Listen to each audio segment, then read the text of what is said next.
شروع اللہ کا نام لے کر جو بڑا مہربان نہایت رحم والا ہے۔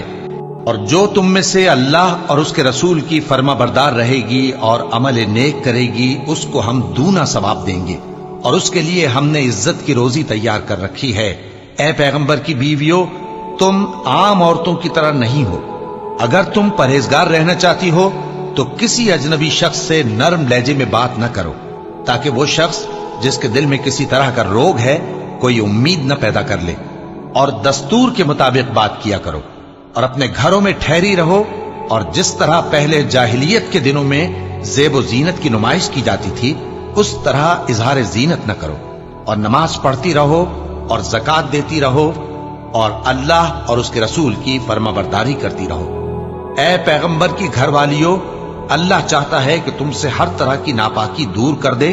اور تمہیں بالکل پاک صاف کر دے، اور تمہارے گھروں میں جو اللہ کی آیتیں پڑھی جاتی ہیں اور حکمت کی باتیں سنائی جاتی ہیں ان کو یاد رکھو، بے شک اللہ باریک بین ہے